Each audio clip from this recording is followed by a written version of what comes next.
Hola, buen día. Mi nombre es Juan Ige, soy docente de Instituto de Neurología.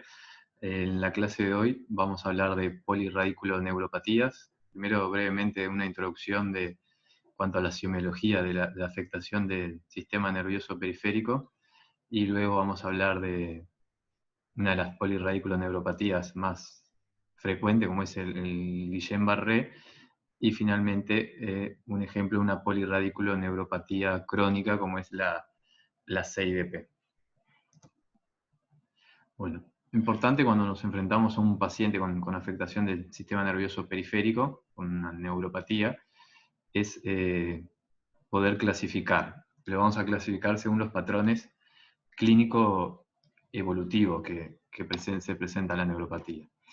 En cuanto a su distribución, la misma puede ser simétrica o asimétrica, puede ser focal o multifocal. Por ejemplo, focal, una afectación, una parálisis facial periférica o una neuropatía de un mediano. Multifocal, cuando están afectados distintos nervios, por ejemplo, una mononeuritis múltiple. O generalizado, como es el caso de la polineuropatía distal o la polirradiculoneuropatía. Según su evolución, las mismas se pueden clasificar en aguda, subaguda o crónica. Vamos a ver más adelante qué patrón temporal se toma en cuenta para cada una de ellas. Y bueno, y finalmente, si se trata de neuropatías que presentan déficits fijos o transitorios. ¿Por qué es importante realizar esta clasificación de las neuropatías? Bueno, primero para poder hacer un correcto diagnóstico, ¿no? Y para tener en cuenta también la distinta respuesta al tratamiento y el pronóstico que van a tener cada una de estas neuropatías. Según la evolución, como dijimos entonces, aguda se considera aquella neuropatía que los síntomas progresan hasta la 4ª semana. Esto no quiere decir que el paciente no va a persistir con síntomas luego de las 4 semanas, pero la progresión se da en las primeras 4 semanas. Luego el paciente logra una meseta, una estabilización, y bueno, y más adelante entrará o no en la fase de recuperación. Pero más allá de las 4 semanas no va a haber progresión sintomática, si obviamente va a persistir los síntomas que tiene el paciente. Subaguda se considera entre 4 a 8 semanas, y la crónica es cuando los síntomas presentan progresión más allá de las 8 semanas, ¿no? Que a las 8 semanas el paciente sigue empeorando sus síntomas.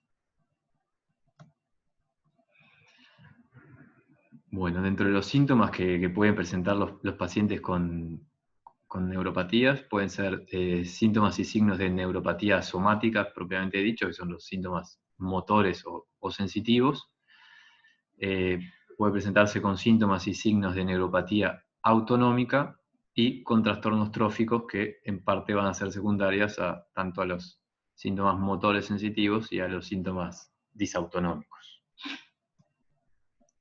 Dentro de los síntomas y signos motores, ¿qué vamos a encontrar? La alteración del tono, va a haber una hipotonía, puede haber amiotrofia, o sea, la pérdida de masas musculares, puede haber pérdida de fuerza, debilidad, los reflejos van a estar disminuidos o abolidos, puede llegar a haber fasciculaciones y calambres, si bien esto característicamente es más frecuente en la afectación de la motoneurona propiamente dicho, del soma neuronal, igual puede verse en afectaciones de tanto de raíces o de nervios. Y dentro de los síntomas y signos sensitivos podemos encontrar parestesias o disestesias, alodinia, o sea, un estímulo no doloroso genera al paciente dolor, o hiperalgesia, un estímulo doloroso genera un dolor que no es acorde al estímulo, es mayor al estímulo que se aplicó. Puede haber presencia de dolor espontáneo y puede haber disminución o pérdida de la sensibilidad en las distintas modalidades según que esté comprometido. Bueno, ahora sí vamos a ver en la polirradiculoneuropatía aguda inmunomediada, o síndrome de Guillain-Barré, dado que es de las agudas la más frecuente y la más importante a tener en cuenta por la gravedad que conlleva esta patología. El síndrome de Guillain-Barré se trata de una polirradiculoneuropatía aguda, es motora y sensitiva, si bien característicamente predominan los síntomas motores, como vamos a ver más adelante, de causa inflamatoria, desmielinizante la mayoría de las veces, si bien existen variantes axonales, y de causa inmunomediada. En el cuadro acá de la derecha es para ver los diferentes patrones de afectación que puede haber, ¿no? Como dijimos, una mononeuropatía, en este caso es una neuropatía del mediano, una mononeuropatía múltiple, por ejemplo, un paciente con un compromiso mediano de un lado, del nervio cubital del otro lado, de un ciático popliteo externo en miembros inferiores, ¿no? Una polineuropatía simétrica distal, ¿no? O una polirradiculoneuropatía, que lo característico en la polirradiculoneuropatía es que hay compromiso tanto distal como proximal, a diferencia de la polineuropatía, en donde el compromiso es exclusivamente distal. En la polirradiculoneuropatía va a haber compromiso distal y proximal de 4 miembros. Bueno, entonces el síndrome de Guillain-Barré es una enfermedad de curso monofásico. La incidencia varía dependiendo de la edad, pero es de entre 1,5, 1,8 cada 100.000 habitantes por año, ¿no? Es menos común en niños y es más frecuente en mayores de 50 años. La edad media de inicio es de 40 años, pero puede presentarse desde los extremos de la vida, desde recién nacidos hasta pacientes muy añosos. Y los hombres tienen una ligera aumento de la probabilidad de tener Guillain-Barré que las mujeres. Bueno, en cuanto a la clínica, en la forma clásica, la IDP, la polirradiculoneuropatía desmielinizante inflamatoria aguda, comienza con parestesias distales de miembros inferiores, que en la evolución va a agregar una debilidad ascendente, o sea, una debilidad que va a empezar a nivel distal de miembros inferiores y va a ser ascendente, va a ser simétrica, y la misma puede tardar hasta 7-10 días en aparecer luego de que aparecieron las parestesias, ¿ah? Obviamente que esto varía en cada caso, a veces a las horas ya presentan debilidad y en otros casos se puede retardar hasta 10 días. Lo que va a predominar el cuadro clínico va a ser la debilidad, que va a ser tanto distal como proximal, ¿no? La misma va desde cuadros leves hasta una cuadriplegia flácida, con compromiso incluso de nervios craneales. La mayoría va a alcanzar el nadir de la debilidad a las 2 semanas, pero en algunos casos se retarda un poco más y en otros, como dijimos, puede ser en horas. Es frecuente la presencia de dolor lumbar y neuropático radicular, que puede ser severo hasta en 2/3 de los pacientes. El déficit sensitivo objetivable al examen físico suele ser leve, a pesar que el paciente refiera parestesia, puede referir un dolor severo, intenso. Cuando uno examina al paciente, el déficit sensitivo es algo menor, en muchos casos no está presente.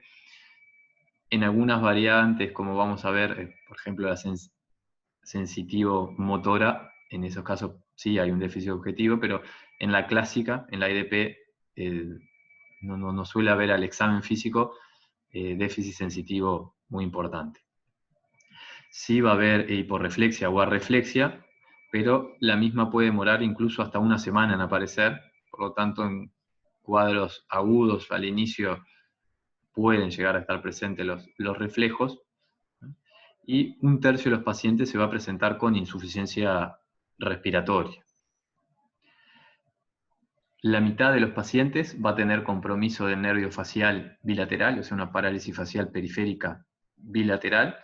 Puede presentarse también debilidad orofaringia, con disartria, disfagia, en 40% de los pacientes, y un porcentaje menor de los pacientes se va a presentar con oftalmoplegia o tosis.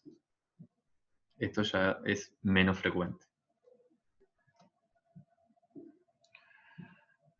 Bueno, como dijimos, el inicio de los síntomas es agudo, empieza con síntomas sensitivos irritativos a nivel distal de miembros inferiores, parestesias, disestesias, dolor.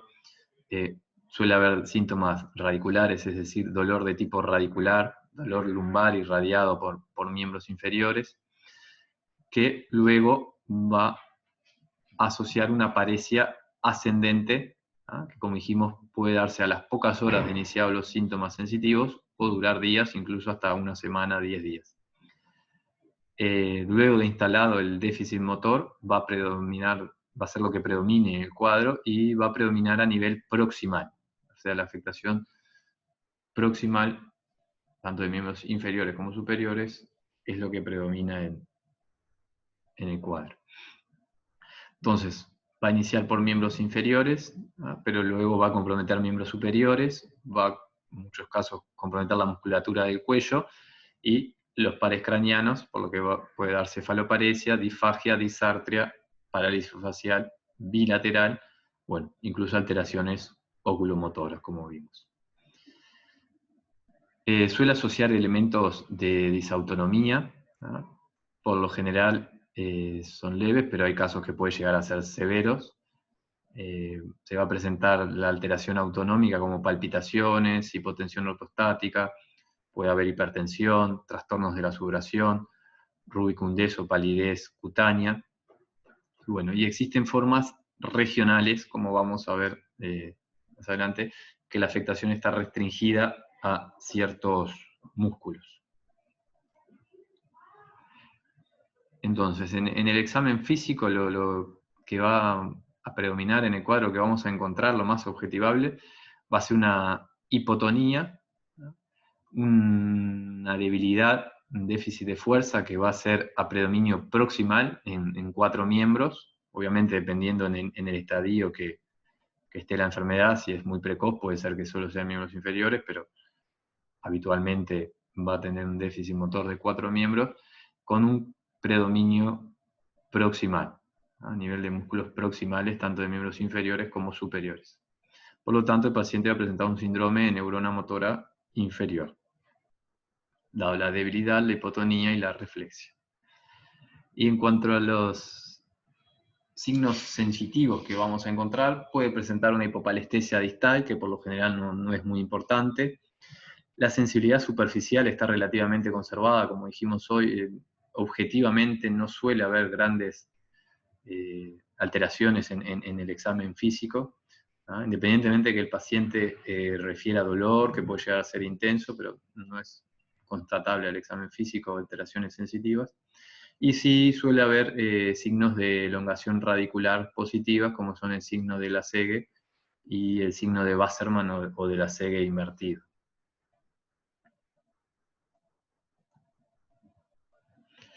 ¿Qué cosas no es frecuente encontrar y es importante tenerlas presentes? Porque en el caso de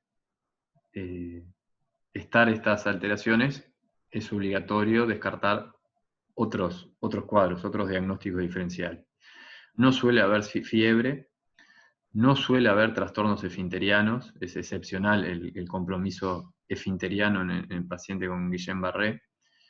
No suele haber síntomas sensitivos deficitarios pronunciados, salvo en la variante sensitiva, que es muy infrecuente, por lo tanto, como concepto, que quedarse que no suele haber síntomas deficitarios pronunciados, y no suele haber compromiso de la vigilia, trastornos de vigilia, salvo en variantes muy raras, como vamos a ver el encefalitis de Bickerstaff, que suele presentar trastorno de vigilia, pero es sumamente infrecuente. Y lo que sí es frecuente, el antecedente de una gastroencolitis, una infección respiratoria alta o de vacunaciones previo al inicio de los síntomas, que eso lo vamos a ver ahora en un ratito. La alteración autonómica, lo más frecuente es que se manifieste como una taquicardia sinusal en 2/3 partes de los pacientes, o sea, es frecuente, pero en algunos casos puede llegar a ser importante y ser grave. Puede presentar como una bradicardia, como presión arterial labi, ya sea con hipertensión o hipotensión, difíciles a veces de manejar, de corregir.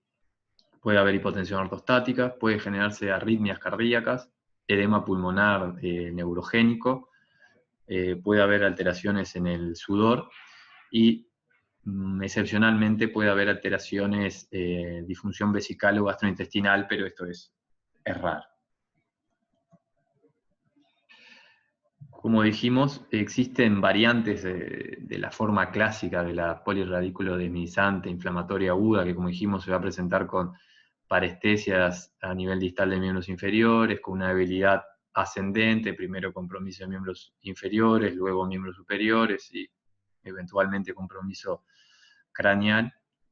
Esa es el 80% de los casos se presenta de esta forma, pero existen otras variantes raras, pero que es importante saber que pueden estar. Por ejemplo, una neuropatía motora axonal aguda o la neuropatía axonal sensitivo-motora aguda, o la variante faringo-cérvico-braquial, que el déficit predomina fundamentalmente a nivel craneal, de los músculos de cuello y de miembros superiores. También existe la variante con parálisis facial bilateral con parestesias distales, por lo general tiene hiporreflexia, o parálisis del sexto nervio craneal con parestesias distales. Otra variante clásica es el síndrome de Miller-Fisher, corresponde al 5% de los casos de polirradiculoneuropatía aguda, que es la tríada clásica de oftalmoparesia, arreflexia y ataxia. En este caso no hay compromiso motor, el paciente se presenta con ataxia, trastornos oculomotores y al examen va a presentar arreflexia. Una variante muy infrecuente, la encefalitis de Bickerstaff, que también se va a presentar con oftalmoparesia, con ataxia. Esta suele cursar con hiperreflexia y encefalopatía, hay compromiso de conciencia.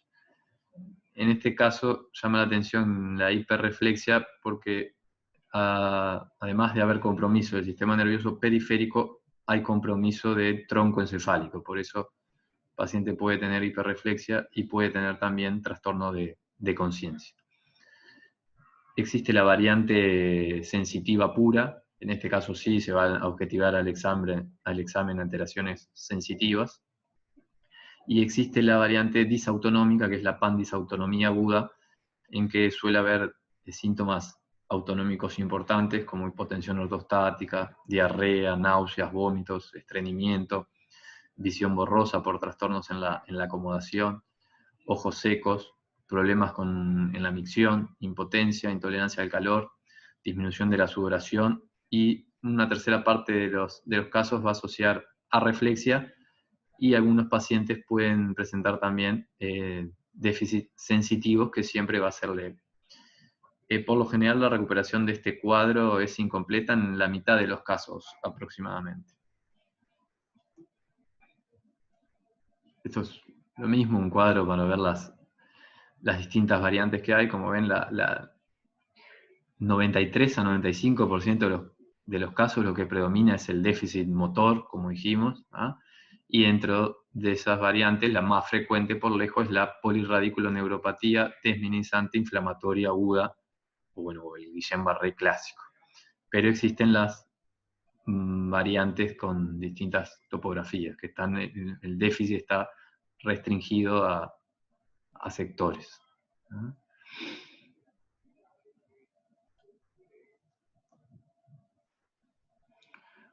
¿Qué elementos son importantes a tener en cuenta, dado que hablan de que es un cuadro, se trata de un cuadro grave? Por ejemplo, la presencia de cefaloparesia. La presencia de cefaloparesia es muy importante buscar cefaloparesia del examen porque habla de un compromiso respiratorio inminente. La presencia de disfagia o disfonía, El esfuerzo de tos débil, también lo que habla de que hay un compromiso de los músculos respiratorios. Cuando hay disautonomía importante, es un elemento de gravedad. La parálisis facial periférica bilateral también es factor de riesgo para presentar compromiso respiratorio, y la rápida evolución. Si un paciente en 24 o 48 horas tiene una cuadriparesia severa con cefaloparesia, con parálisis facial bilateral, ese paciente sin duda que va a tener compromiso respiratorio y se trata de un cuadro grave. Y bueno, y cuando ya es manifiesto es cuando existe insuficiencia respiratoria, y lo importante es que el diagnóstico debe ser clínico, no esperar a la alteración en la saturación o en los trastornos en la gasometría, porque eso ya es muy tardío y estos pacientes se benefician de tratamiento precoz, antes de llegar a esas etapas. Bueno, que el paciente presente afagia o una disautonomía severa con arritmias, con hiper o hipertensión refractaria al tratamiento. Es fundamental, cuando nos enfrentamos a un paciente con Guillain-Barré, dentro del examen, examinar las fuerzas musculares respiratorias. Porque, como dijimos, el compromiso respiratorio es un diagnóstico clínico, la gasometría se altera tardíamente y nunca debemos esperar una gasometría alterada para tomar una conducta de ventilación mecánica en un paciente con Guillain-Barré, sino que nos vamos a manejar con la clínica. Como dijimos, fundamental el valorar el esfuerzo de tos. Si el paciente presenta un esfuerzo de tos débil, hay compromiso de músculos respiratorios. Hacer el conteo inspiratorio, que se trata es una maniobra muy sencilla, se pide al paciente que inspire profundo y cuente en voz alta hasta lo que pueda, mientras larga el aire, sin volver a respirar. Y lo normal es que esté por encima de 22 o llegue a 22 o a 25. Por debajo de eso también habla de que hay compromiso de músculos respiratorios. Bueno, después valorar la excursión diafragmática, que es la presencia de movimiento paradojal. Simplemente para tener en cuenta, hay pocas causas de cefaloparesia, como ven ahí en la foto. El paciente presenta una debilidad de los músculos extensores de cuello, por lo tanto presenta una cefaloparesia, una debilidad, no puede mantener erguida la cabeza, se cae la cabeza, por eso presenta cefaloparesia. Son pocas las causas de cefaloparesia de causa aguda. El Guillain-Barré, obviamente que es una de ellas, como vimos. La miastenia gravis puede presentar cefaloparesia. La dermatomiositis o la poliomiositis también puede presentar. Y la ELA puede presentarse con cefaloparesia aguda, subaguda, pero es más infrecuente, por lo general es un cuadro crónico, de mayor evolución. Bueno, como dijimos, existe antecedente de una enfermedad prodrómica en un 70% de los casos. La misma ocurre dentro de las 4 semanas previas al inicio de los síntomas. Lo más frecuente son las infecciones inespecíficas del tracto respiratorio superior, esto sobre todo para la IDP, la polirradiculopatía desminizante inflamatoria aguda, pero en la variante que dijimos motora, la neuropatía motora axonal aguda, lo más frecuente es la enfermedad diarreica secundaria Campylobacter jejuni. Y después hay muy variable las infecciones que pueden preceder el cuadro, ya sean bacterianas por Mycoplasma pneumonia, infecciones virales con citomegalovirus, Epstein-Barr, VIH, varicela zoster, hepatitis, virus influenza. Y también en algunos pacientes está el antecedente de inmunizaciones, de vacunaciones, que puede verse dentro de las 6 semanas previas al inicio de los síntomas. Cuanto a la patogenia, se trata de una enfermedad inmunomediada, sistema específico, que está mediada por células T. Está centrada principalmente en el sistema nervioso periférico, si bien hay excepciones, como vimos la encefalitis de Bickerstaff, que también hay compromiso del sistema nervioso central, pero son excepcionales.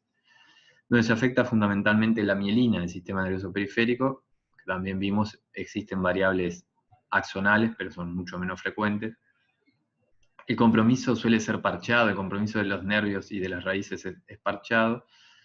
En muchos casos existe un mimetismo molecular entre epítopes antigénicos de ciertos microorganismos y componentes de la mielina, lo que genera autoanticuerpos que afectan la mielina. En algunos casos se pueden encontrar anticuerpos dirigidos, como los gangliósidos, el caso del GQ1B en el Miller-Fisher, GM, varios gangliósidos, anticuerpos antigangliósidos ya descritos. Y como dijimos, suele tener un curso monofásico. La presencia de recaídas es muy rara, menos del 5% de los pacientes pueden tener recaídas. Y la presencia de recaídas siempre debemos sospechar diagnósticos diferenciales, porque suele ser un curso monofásico. En cuanto a los diagnósticos diferenciales, por ejemplo, de polirradiculoneuropatía aguda, puede ser una polirradiculoneuropatía crónica, que presente un empuje, o ser el inicio de una polirradiculoneuropatía crónica. Puede tratarse de una porfiria aguda intermitente, que en el caso de haber compromiso neurológico suele presentarse como polirradiculoneuropatía. También hay que hacer diagnóstico diferencial algunas veces con parálisis flácidas agudas, como puede ser la crisis miasténica, el botulismo. Son cuadros que tienen ciertas características que permiten clínicamente diferenciarlos, pero a veces no es sencillo. O la polimiositis, dermatomiositis, que también pueden presentarse como una parálisis flácida aguda. Y de paraparesia o cuadriparesia aguda, siempre tener en cuenta diferencial con el síndrome medular. Sobre todo en los casos, como veíamos, que haya nivel sensitivo, compromiso sensitivo, muy objetivable, que haya alteraciones esfinterianas.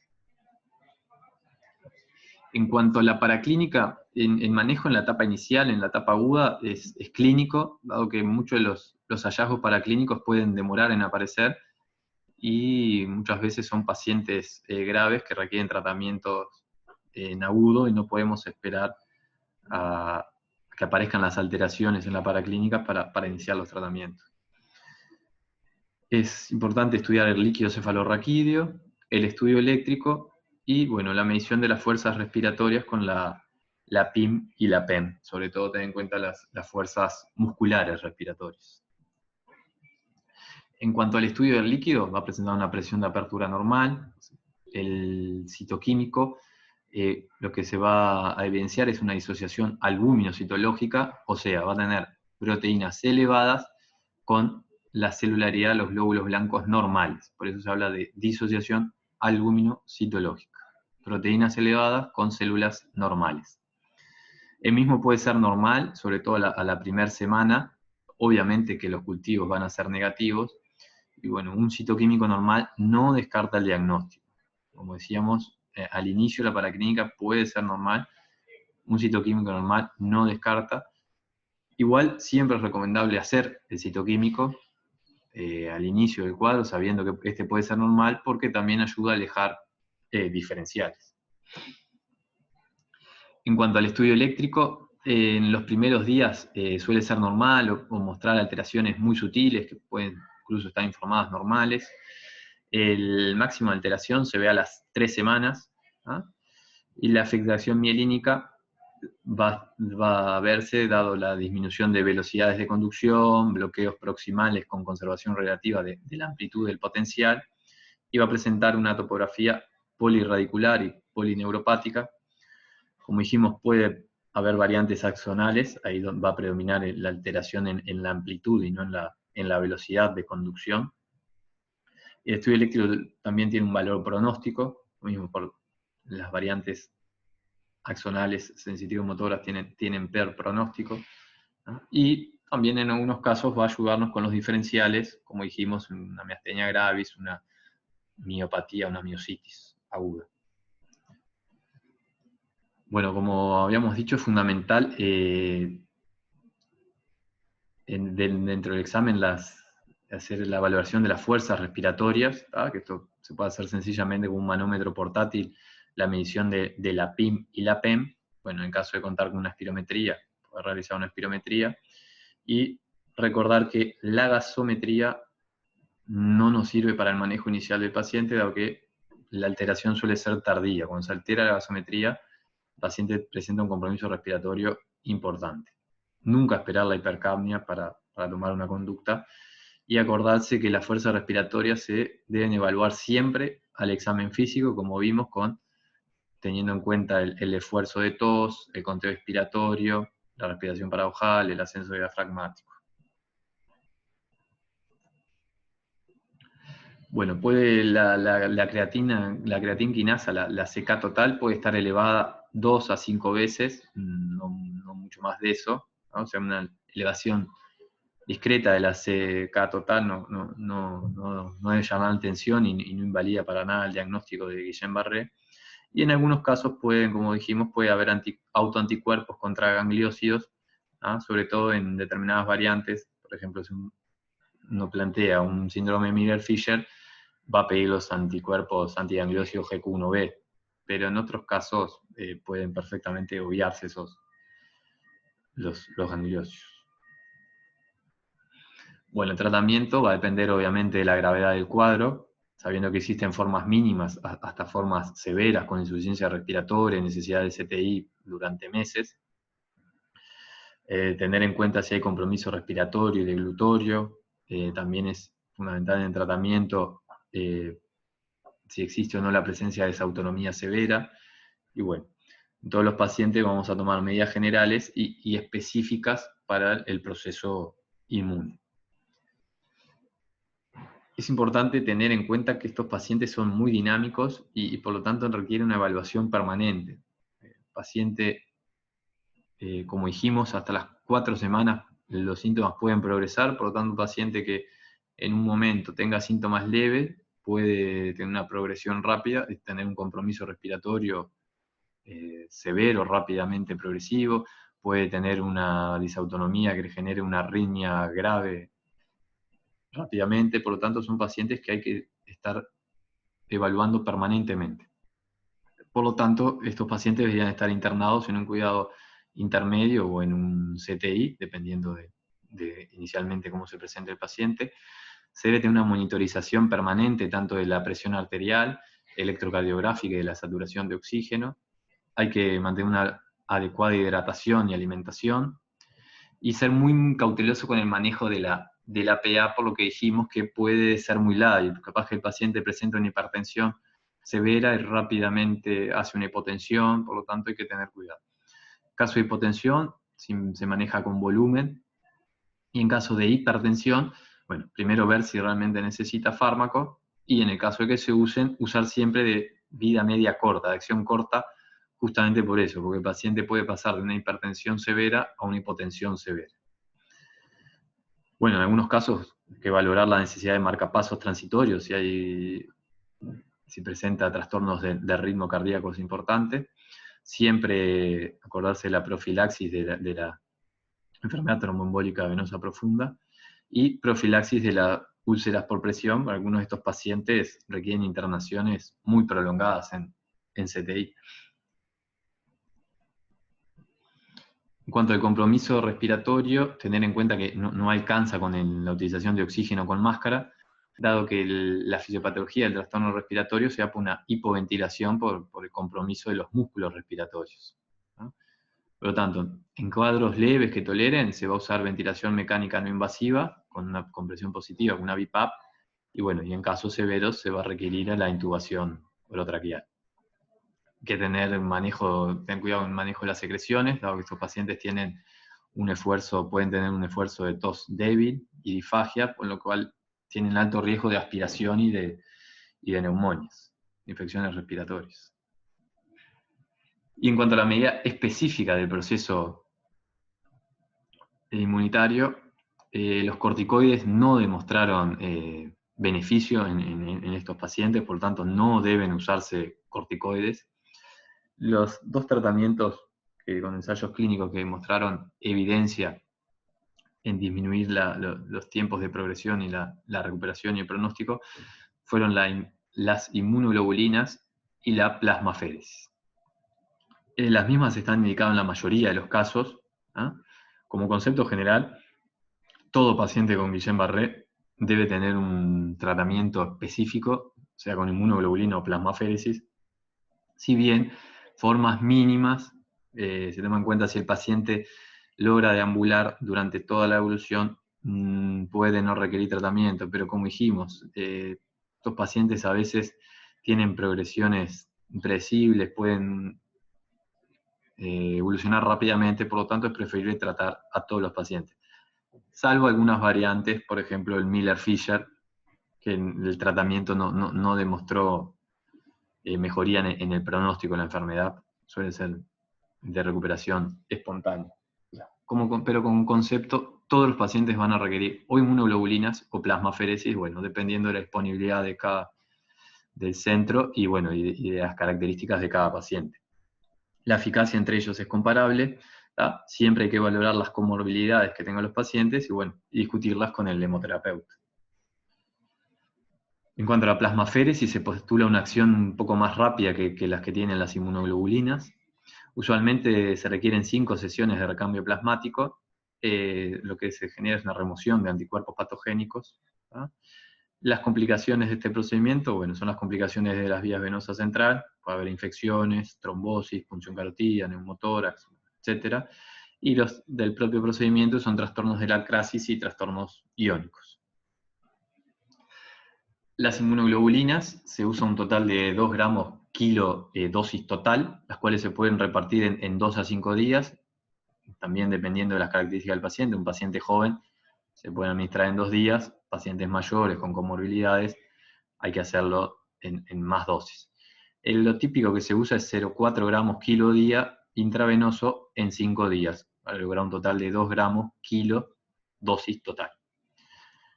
Se debe pasar en varias horas, ¿ah? Tiene menos efectos adversos que la plasmaféresis, la contra es el alto costo de este procedimiento. Es un tratamiento costoso.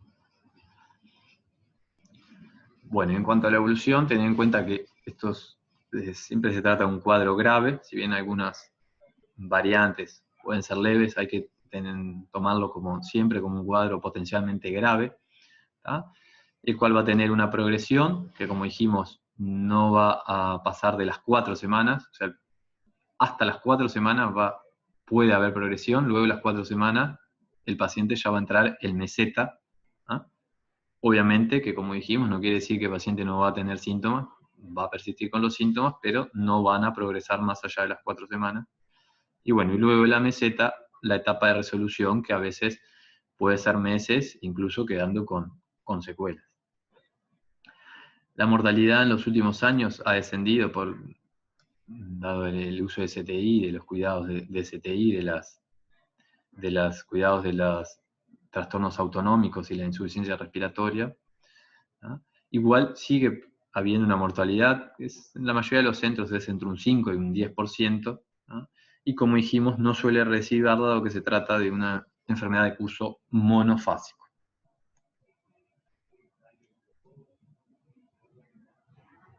Bueno, y ahora brevemente terminamos con Guillain-Barré, que es la polirradiculoneuropatía aguda clásica, más típica, y brevemente vamos a ver un caso de polirradiculoneuropatía desminimizante adquirida crónica.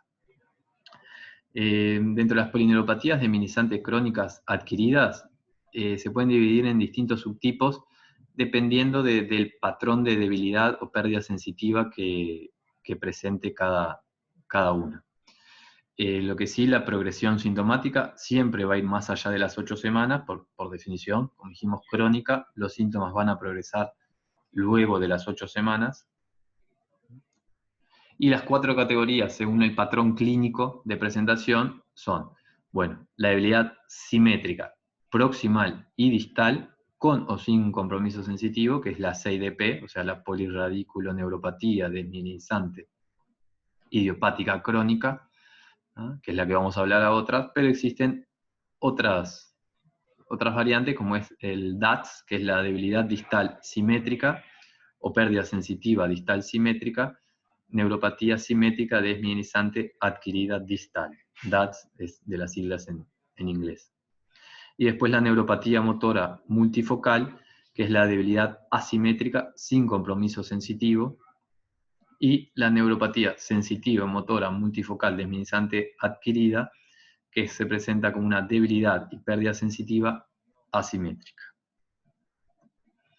Bien. Dentro de la CIDP, la polirradícula neuropatía desminimizante inflamatoria crónica, tiene una prevalencia de 1 a 8 cada 100.000 habitantes. La incidencia máxima se da entre los 40 a 60 años. Al igual que el Guillain-Barré, hay un ligero predominio en hombres sobre mujeres, de 1,5 a 1. El curso clínico típico es progresivo, pero puede haber empujes o recaídas recidivantes, ¿no?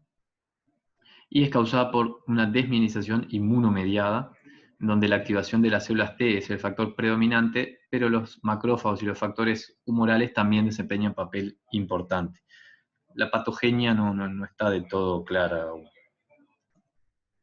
En cuanto a la clínica, la debilidad es uno de los signos más destacables del examen físico y involucra tanto los músculos proximales como distales. La mayoría en estos pacientes, la mayoría tienen síntomas o hallazgos sensitivos objetivables al examen físico, ¿ah? A diferencia de Guillain-Barré, que dijimos que los síntomas sensitivos objetivables suelen ser raros, en estos pacientes sí hay síntomas sensitivos objetivables al examen físico, pero existen también formas motoras en cuales puede no haber síntomas sensitivos. Y los síntomas sensitivos irritativos generalmente son parestesias, disestesias, pero algunos pacientes pueden presentarse como dolor neuropático, pero no es lo habitual. Y los reflejos habitualmente están ausentes o disminuidos. Por lo general una arreflexia, o sea, están ausentes. Dentro de la paraclínica, al igual que en Guillain-Barré, el estudio líquido cefalorraquídeo es muy importante y va a evidenciar lo mismo, una disociación albúmino-citológica, o sea, proteínas elevadas con celularidad normal. El recuento de células de glóbulos blancos superior a 10 por milímetro cúbico debe hacer sospechar en diagnósticos diferenciales. Por ejemplo, la presencia de un VIH, de una enfermedad de Lyme, de una sarcoidosis o linfoma, obviamente dependiendo del contexto de cada paciente. El estudio eléctrico también va a ser de gran utilidad, y los hallazgos del estudio de conducción nerviosa que sugieren una neuropatía desminimizante incluyen la prolongación de la latencia motora distal, la disminución de la velocidad de conducción motora, las ondas F retrasadas o ausentes, y la presencia de bloqueo de conducción o dispersión temporal anormal. Bueno, esto porque a su vez esas alteraciones deben de tener determinado valor para considerarse, digamos que, diagnósticas de CIDP, pero esto no importa. En algunos casos puede ser necesario la biopsia de nervios, si bien hoy en día prácticamente que no está indicada, salvo casos que queden realmente dudas diagnósticas, ¿ah? Y clásicamente lo que va a mostrar es una desmielinización con remielinización, ¿ah? La desmielinización se observa solo en la mitad a 2/3 de las biopsias, y los infiltrados inflamatorios están presentes en menos del 20% de los casos. Bueno, también después va a haber paraclínica para descartar causas secundarias de polirradícula neuropatía crónica.